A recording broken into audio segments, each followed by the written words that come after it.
Hi friends, இன்றைக்கி வந்து பார்த்திங்கன்னா எங்கள் ஸ்கூலில் 32வது ஆனுவல் டே. அதை செலிப்ரேட் பண்ணுறதுக்கு நாங்கள் தமிழ் ட்ராமா பண்ணியிருக்கோம். அது பேர் சிலப்பதிகாரம். அதில் நான் வந்து பார்த்திங்கன்னா பாண்டிய மன்னர் வேஷம் போட்டிருக்கேன். நான் எப்படி பண்ணியிருக்கேன், என்னோடய ஆக்ஷன்ஸ், அப்புறம் என்னோடய மூமெண்ட்ஸ், நான் பேசின விதம் எல்லாமே எப்படி இருக்குதுன்னு மறக்காமல் கமெண்ட்டில் சொல்லுங்கள். தேங்க்யூ.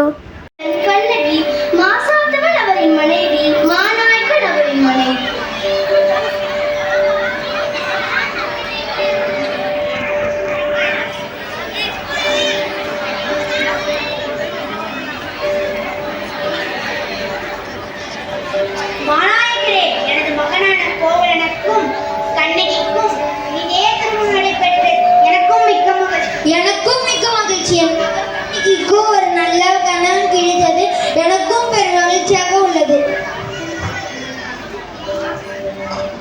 நீங்கள் இருவரும் நல்ல முறையில் இல்லறத்தை தொடருங்கள். எங்களின் நல்ல ஆசை என்றும் உங்களுக்கு நற்பயனை அளிக்கும்.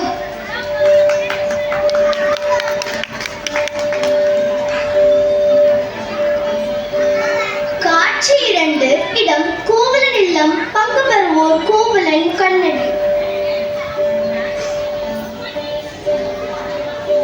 மாசர் பொன்னே மணிமுத்தே செம்பவளாலே முல்லை கொடியாலே நீ எனக்கு மலையாளாக வாழ்த்தது யான் பெற்ற பாக்கியமே. இல்லையேனே, யானே பெரும் பாக்கியவதி.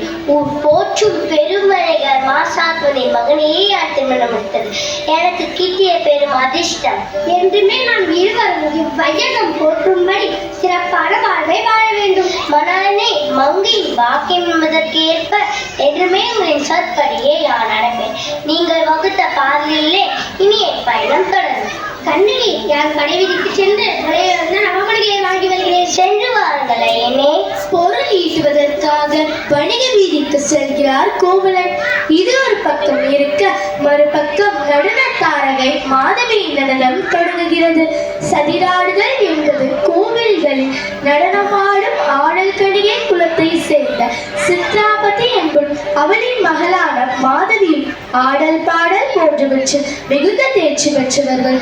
ஒரு நாள் சோழ மன்னரின் முன்னிலையில் ஊர்கூட்டு திருவிழாவின் போது மாதவி நடனம் நிகழ்ச்சி நடைபெறுகிறது.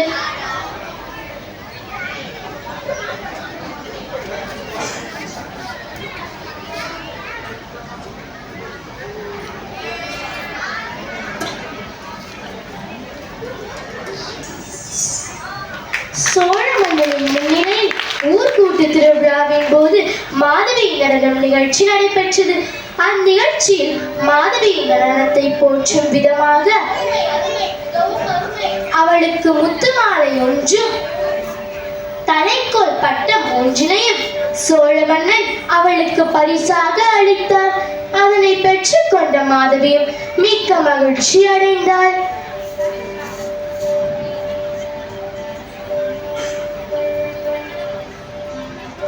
உடனே மாதவி தாய் சித்ராபதி ஒரு திட்டம் வகுத்து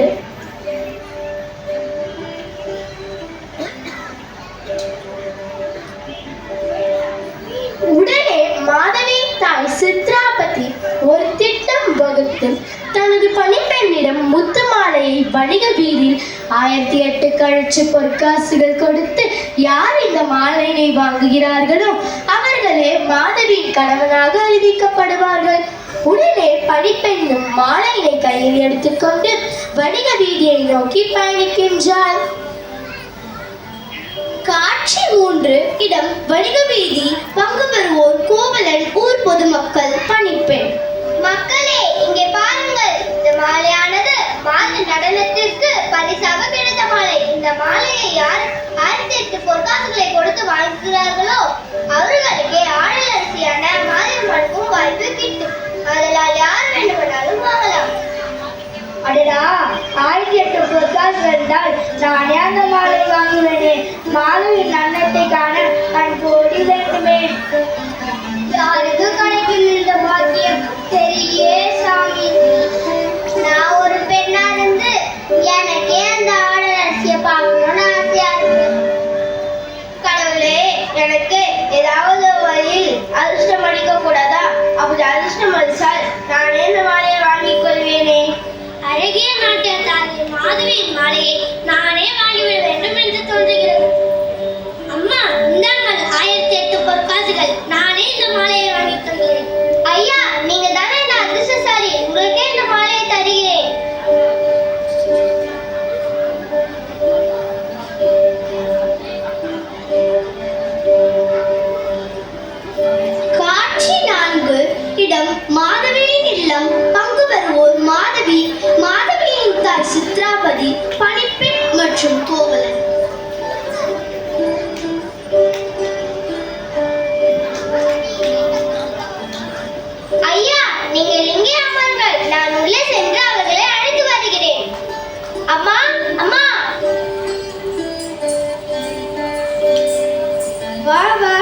என்ன நடந்தது?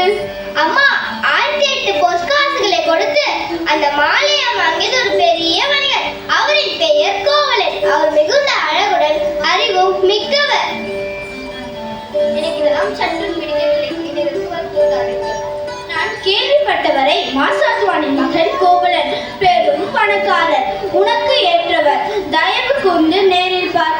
அவர் உன்னை காண இங்கே வந்துள்ளார். மாதவி கோவலனை பார்க்கிறார். கோவலனும் மாதவியை பார்க்கிறார். இருவரும் கண்களாலேயே பேசிக் கொள்கிறார்கள். இருவருக்கும் பிடித்து போகிறது. சில காலம் இருவரும் இனிமையான இல்லறத்தை நடத்துகின்றனர். அதற்கு அன்பு பரிசாக ஒரு பெண் குழந்தை பிறக்கிறது. அந்த பெண் குழந்தைக்கு மணிமேகலை என்றும் பெயர் சூட்டுகின்றனர். அவர்களின் வாழ்க்கை சிறப்பாக செல்கிறது. அச்சமயம் அவ்வூரும் இந்த விழா ஆடல் பாடலுடன் வெகு சிறப்பாக 28 நாட்கள் நடந்து கொண்டிருக்கிறது. அதில் ஒரு நாள் மாதவியும் கோவலனும் இந்த விழாவினை காண கடற்கரைக்கு சென்று கடற்கரை மணலில் அமர்ந்து பேசிக் கொண்டிருக்கின்றனர். அப்பொழுது கோவலன் தன் மனைவியின் பிரிவை நினைத்து யாழிசையுடன் காதல் வரி பாடலை பாடுகின்றான். அதற்கு போட்டியாக மாதவியும் தன் கற்பனையில் காதல் வரி பாடலை பாடுகின்றார்.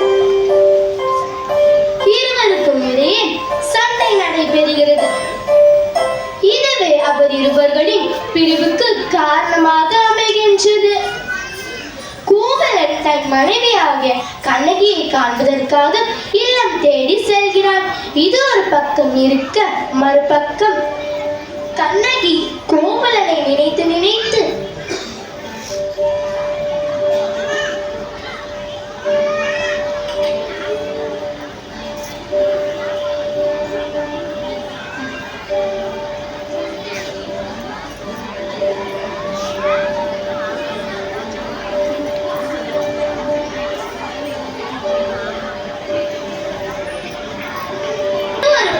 இருக்க, மறுபக்கம் கண்ணகி கோவலனை நினைத்து நினைத்து ஏக்கத்தோடு உடல் மெலிந்து காணப்படுகிறார்.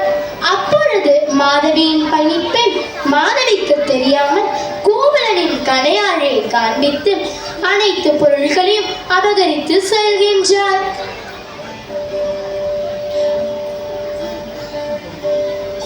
காட்சி 6. இடம் கோவலன் இல்லம். பங்கு பெறுவோர் கோவலன், கண்ணகி, கண்ணகியின் தோழி தேவந்தி. யார் முன்ஜென்மத்தில் என்ன பாவம் செய்தேனோ தெரியவில்லை, இவ்வாறு என் மரணனை பிரிந்து துன்பப்படுகின்றேன். கலக்கம் வேண்டாம் கண்ணகி. அருகில் உள்ள கோவிலில் சூரியகுண்டம், சோமகுண்டம் என 2 தீர்த்த குளங்கள் உள்ளது. அதில் சென்று நீராடி அம்மனை நோக்கி வழிபட்டால் நீங்கள் கணவருடன் சேரலாம். இதை எனக்காக செய்யுங்கள் கண்ணகி. நீங்கள் படும் துன்பத்தை என்னால் காண இயலவில்லை. பார்க்கலாம். என் மணாளனே இல்லை. இனி நான் இருந்தால் என்ன, இறந்தால் என்ன? கண்ணகி, அதோ பாருங்கள் யார் வருகிறார் என்று. கண்ணகி பார்த்தவுடன் தன் கணவனிடம் ஓடிச் சென்று அவரின் காலில் விழுந்து வணங்குகிறாள். நன்றாக இரு கண்ணகி. ஐயனே, என்ன பேர் பெற்றேன். மீண்டும் நீங்கள் என்னை காணவிருக்காக. வாருங்கள் ஐயனே, வாருங்கள். என்னை மன்னித்துவிடு கண்ணகி. யான் தவறு செய்துவிட்டேன். உன் காலில் விழுந்தாலும் யான் செய்த பாவம் என்னை விட்டு விலகாது. நீங்கள் அவ்வாறு பேசுவது தவறு. ஏதோ ஊழ்வினையின் பயனால் ஏற்பட்ட துன்பம். அதனை நான் இருவரும் மறந்து விடலாம். இனி ஒரு நல்ல இல்லறத்தை தொடங்கலாம். இதே ஊரில் என்னால் வணிகம் செய்ய இயலாது. குற்றார்கள் நம் பேர்ந்தால் கூணி குறுகி வாழ இயலாது. நாம் வேறு தரமும் ஊருக்கு சென்று வாழலாம். மதுரைக்கு சென்றால் மதுரைக்கே சென்று வாழலாம். உன்னை எவ்வாறு அழைத்து செல்வேன்? நீ இங்கே யான் சென்று வருகிறேன். இனி ஒரு பிரிவு என்று வந்தால் அது காரணம் மட்டுமே என்று வேறு யாரும் நம்மை பிரிக்க இயலாது. இன்று முதல் நீ விரிஞ்சி யார் தனித்து வாழ இயலாது. இனி ஒரு முறையும் நான் தனியாக செல்கிறேன் என்று கூறாதீர்கள். சரி கண்ணகி, வார்த்தைகளால் என்னை கொள்ளாதே. இனி நான் என்றுமே உன்னை விட்டு பிரியேன். இனி நான் வாழ்ந்தாலும் உன்னோடுதான், மடிந்தாலும் உன்னோடுதான். இதோ என்னை இப்பொழுதே புறப்படுகிறேன். இப்போது வேண்டாம் கண்ணே, விடியேற்றும் முன் கதிரவன் உதிக்கும் முன்னால் இந்த புகார் நகரை விட்டு செல்லலாம். ஊர் போற்றும்படி வாழ்ந்த பெரும் மனிதர் மாசாத்துவனின் மகனுக்கு அந்த நிலைமை. ஐயகோ, ஏன் இந்த துயரம்? இனியாவது என் மனோரனை இந்நிலை அடைய விட மாட்டேன். இறைவா, இனியாவது எங்களை எத்துயர நேராமல் காத்தருள்வாயா?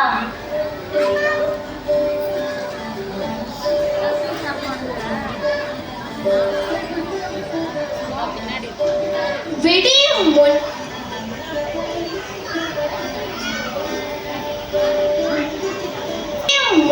கோவலனும் கண்ணகியும் மதுரை புகார் நகரை விட்டு செல்கின்றனர். போகும் வழி காந்தியடிகளை காண்கின்றனர். அவரிடம் நடந்தவற்றை கூறுகின்றனர். காட்சி 7. இடம் காட்டுப்பகுதி.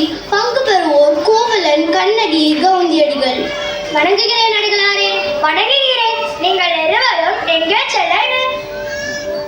வாழ வழியின்றி புகார் நகரை விட்டு மதுரை நோக்கி சென்று கொண்டிருக்கின்றோம். மதுரைக்கு செல்ல இன்னும் நீண்ட தூரம் உள்ளது. நீங்கள் இருவரும் எப்படி நடப்பீர்கள்? பிழைப்புக்காக மதுரைக்கு செல்கிறோம். எவ்வளவு தூரம் இருந்தாலும் பரவாயில்லை. நான் என் பழைய நிலைக்கே வர வேண்டும். என் கண்ணகியின் கண்ணீர் துடைக்கப்பட வேண்டும். உங்களின் பாசத்தை நினைத்து நான் கூறிட்டு போகின்றேன். நானும் உங்களிடம் மதுரை வரை துணையாக வருகிறேன். காந்தியடிகள், கோவலன், கண்ணகி மூவரும் நடந்தே மதுரையின் அருகே உள்ள உறையூரை வந்து அடைகின்றனர். கோவலனின் நண்பன் மாடலமறையோன் என்பவரை கண்டு கோவலன் வருத்தமடைகின்றான். பின்பு ஆயிரக்குல மங்கையான மாதரியிடம் கோவலனையும் கண்ணகியும் ஒப்படைத்துவிட்டு காந்தியடிகள் செல்கின்றனர். இவங்கள் இருவரையும் நன்றாக பாட்டுகோ மாடலாம்.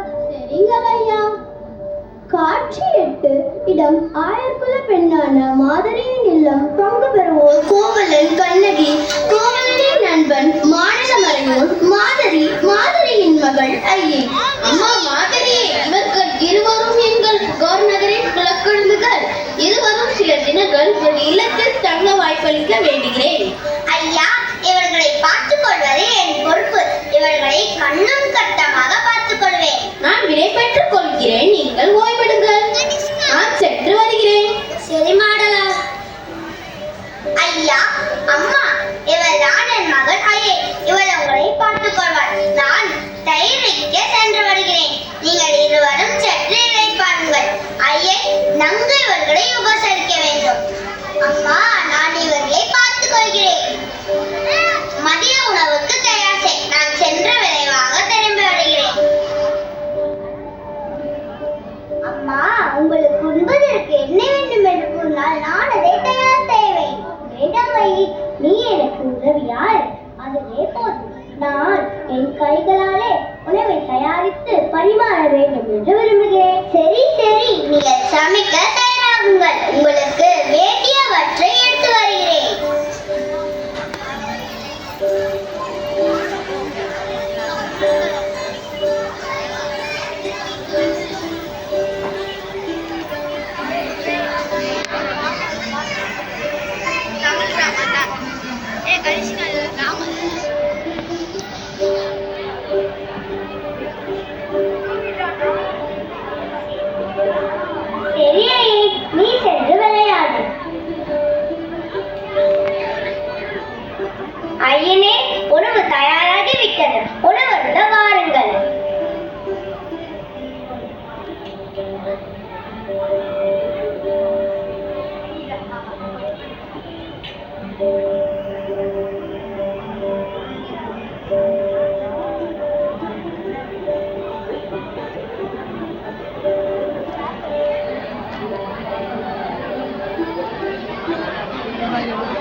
கொள்வார்கள்.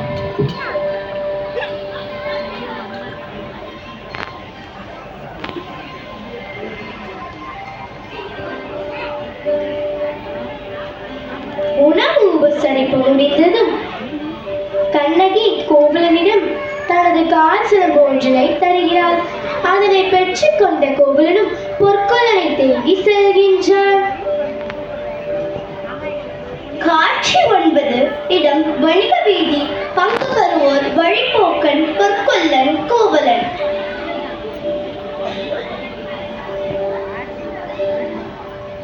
ஐயா ஐயா, இங்கே பொற்கொல்லன் இல்லம் எங்கே உள்ளதென தெரியுமா? ஐயா, இன்னும் சற்று தூரம் சென்றால் அரண்மனை பொற்கொல்லனின் இல்லம் உள்ளது. ஐயா ஐயா, தாங்கள் பொற்கொல்லனின் இல்லம் தானா? நான் தான் அரண்மனை பொற்கொல்லன். தங்களுக்கு என்ன வேண்டும் என்று கூறுங்கள் ஐயா. வணிகம் செய்ய வேண்டி காய்ச்சலும்பினை விற்க வேண்டும். யாரிடம் விற்க வேண்டும் என்று கூறுங்கள் ஐயா. பொற்கொல்லனின் மனதில் நாம் ஏற்கனவே களவாடிய சிலம்பினை இவர் தான் வைத்துள்ளான் என்றும், காணாமல் போன சிலம்புதான் இது என்றும் அரசரிடம் கூறிவிடலாம். யாருக்கு தெரிய போகிறது? பழி முழுவதும் இவன் மேல் விழுந்துவிடும். நாம் இதிலிருந்து தப்பித்து விடலாம். ஐயா ஐயா, என்ன சிந்தித்துக் கொண்டிருக்கிறீர்கள்? இல்லை, ஒன்றும் இல்லை. தாங்கள் நமது இல்லத்திலே அமர்ந்திருங்கள். இந்த சிலம்பினை வாங்கும் தகுதி இந்நாட்டு மன்னருக்கு மட்டும்தான் உள்ளது. எனவே தாங்கள் கொண்டு வந்த இந்த சிலம்பினை மன்னரிடம் காண்பித்து வருகிறேன். காட்சி 10. இடம் அரண்மனை. பங்கு பெறுவோர் மன்னர், மன்னரின் மனைவி, வாயிற்காவலர்கள், பொற்கொல்லன்.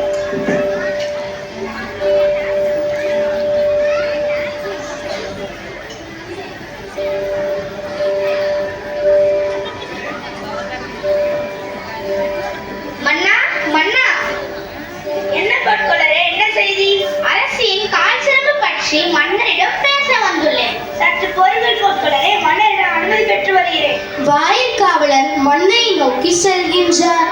வணங்குகிறேன் அரசே. வணங்குகிறேன். தங்களை காண அரண்மனை பொற்கொல்லர் வந்திருக்கிறார்.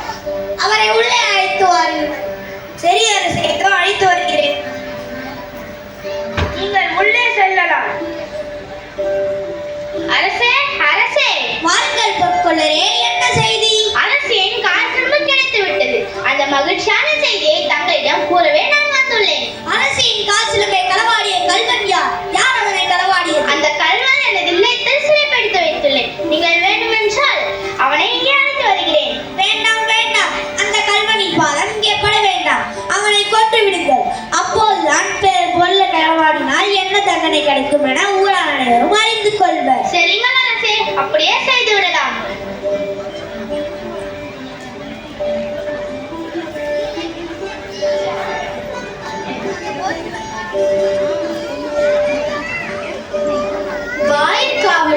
பொற்கொல்லன் வாயிற்காவலர்களுக்கு ஆணையிடுகின்றார். காவலர்களே, எனது இல்லத்தில் இருக்கும் கல்வனை கொலை களத்திற்கு அழைத்து வாருங்கள். அவன் பெயர் கோவலன். சரிங்கள் பொற்கொல்லரே.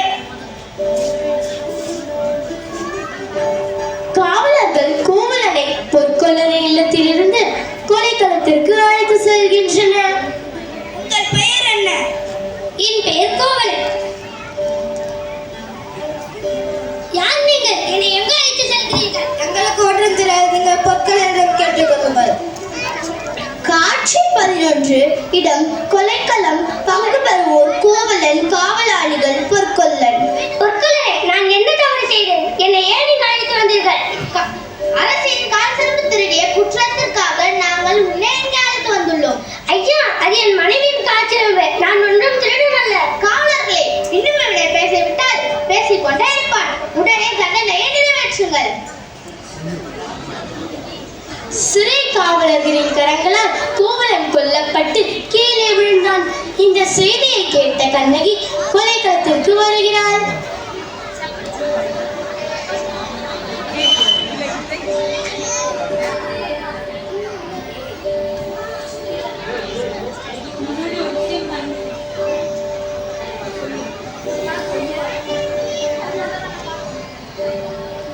கண்ணகி, கண்ணகி, ஏன் இந்த பதற்றம்? யாருக்கு என்னவாய்விட்டது?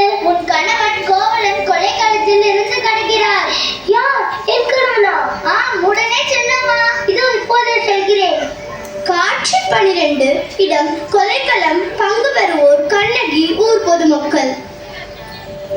என் மன்னவனே, என்னை மணந்த மணாளனே, இதோ வந்து விடுகிறேன் என்று கூறி சென்றீர்களே, இனி வரவே முடியாத இடத்திற்கு சென்று விட்டீர்களே. புது வாழ்வினை தொடங்கலாம், இன்று போல் என்று ஒற்றுமையுடன் வாழலாம். போற்றும் உன்னை அரசி போல் வாழ வைப்பேன் என்றெல்லாம் கூறிவிட்டு என்னை மட்டும் தனியே தவிக்க விட்டு நீங்கள் மட்டும் முன்னல்கள் நோக்கி சென்று விட்டீர்களே. இது முறையோ? இது தகுமோ? என் ஆறுவரே. ஆண்டாண்டு காலம் அல்லது புறந்தாலும் ஆண்டாள் மீண்டதில்லை அம்மா. இனி நடக்கும் போகும் நிகழ்வினை பாருங்கம்மா. உன் கணவன் திருடிவிட்டான், அதற்கான தண்டனை அவன் கிடைத்துவிட்டது என எண்ணி விடுவிடம்மா. யார் கல்வன்? உன் கணவன் தான் கல்வன். உன் கணவன் தான் கல்வன். யார் கல்வன்? என் கணவனா கல்வன்? அவன் ஒன்றும் அறியாத கன்று. அவரை நயவஞ்சகர்கள் கொன்று விட்டார்கள். என் கணவனின் மரணத்திற்கு காரணமாக இந்த நாட்டின் அரசனும் பதில் கூற வேண்டும். இதோ இப்போதே செல்கிறேன். என் கணவன் ஒருத்தவும் செய்யாத உத்தமர் என்பதை இவ்வுலகத்திற்கே பறைசாட்டுகிறேன். காட்சி 13. இடம் அரண்மனை. பங்கு பெறுவோர் வாயில் காவலர்கள். பாண்டிய மன்னர். பாண்டிய மன்னரின் மனைவி கோபிரம் தேவி, கண்ணகி.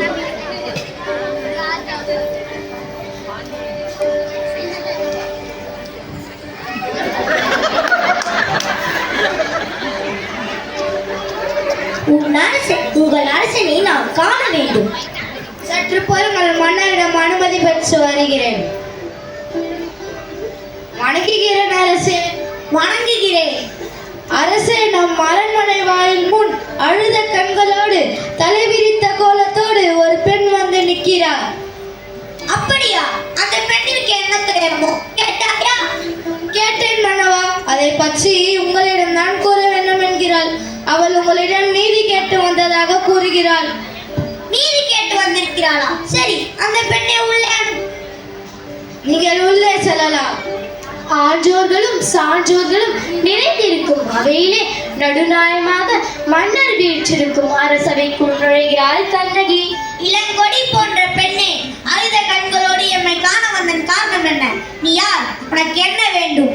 ஆராயாமல் நீதி வழங்கிய மன்னனே, என்ன யார் என்று கேட்கிறார்? சொல்கிறேன் கே.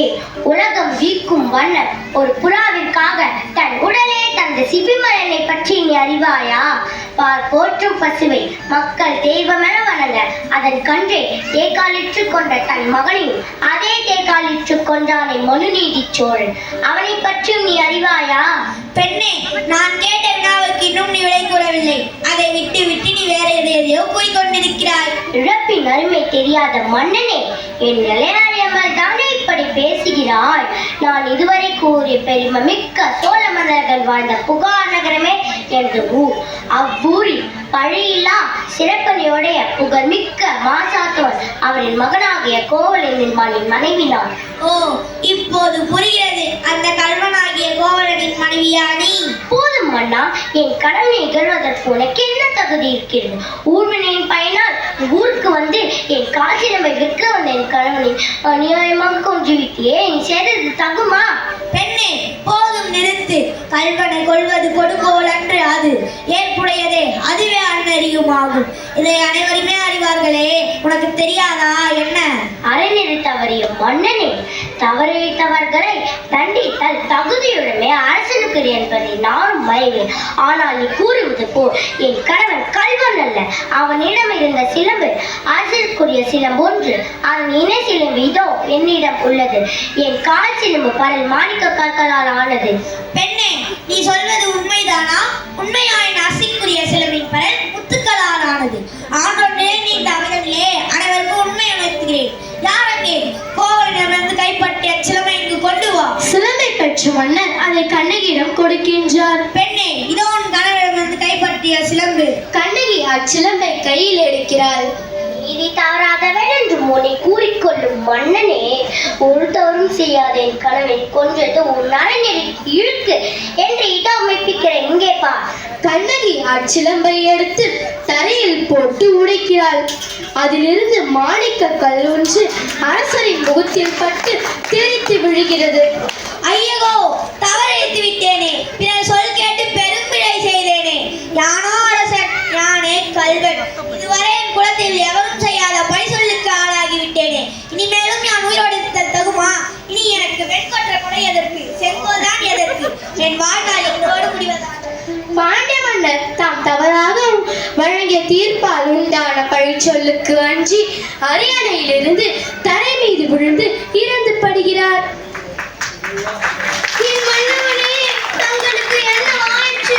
நீதியை நிலைநாட்டி தவறியதால் தங்களின் இன்னுயிரை நீத்தீர்களோ? இனி நீங்கள் இல்லாத மன்னர்களில் நான் மட்டும் எதற்காக வாழ வேண்டும்? நானும் தங்களுடனே வந்து விடுகிறேன் என் மணாளனே. என் கணவன் இறந்ததற்கு காரணமாக இந்த மதுரை இன்னொரு சாம்பலாகட்டும்.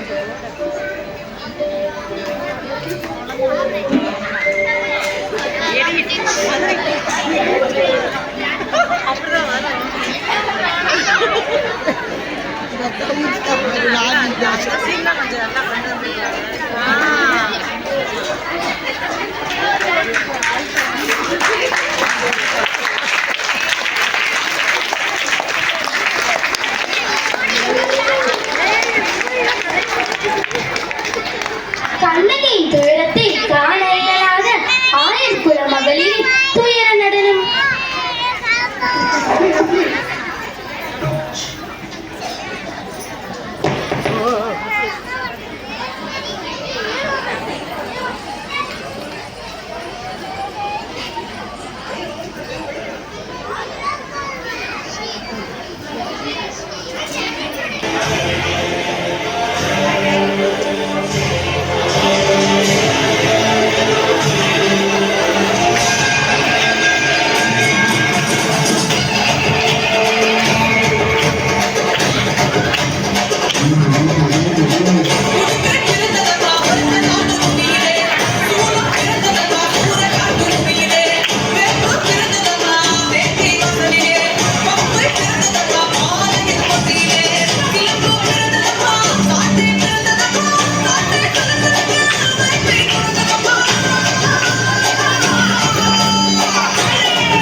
கண்ணகி சிலையாக மாறிவிட்டார். கண்ணகியின் கோவில் இன்னும் கேரளத்தில் உள்ள இடுக்கி மாவட்டத்தில் குமுளி என்னும் இடத்தில் அமைந்துள்ளது. ஒவ்வொரு ஆண்டும் சித்ரா பௌர்ணமி நாளன்று மட்டுமே இக்கோவிலுக்குள் செல்ல அனுமதி உள்ளது. எனவே நாம் அனைவரும் வாய்ப்பு கிடைக்கும் போது கண்ணகி கோவிலுக்கு சென்று கண்ணகியை வழிபட்டு வருவோம். இதுவரை என் பள்ளி மாணவ மாணவியரின் நாடகத்தினை கண்டு கழித்த அனைவருக்கும் மிக்க நன்றி, வணக்கம்.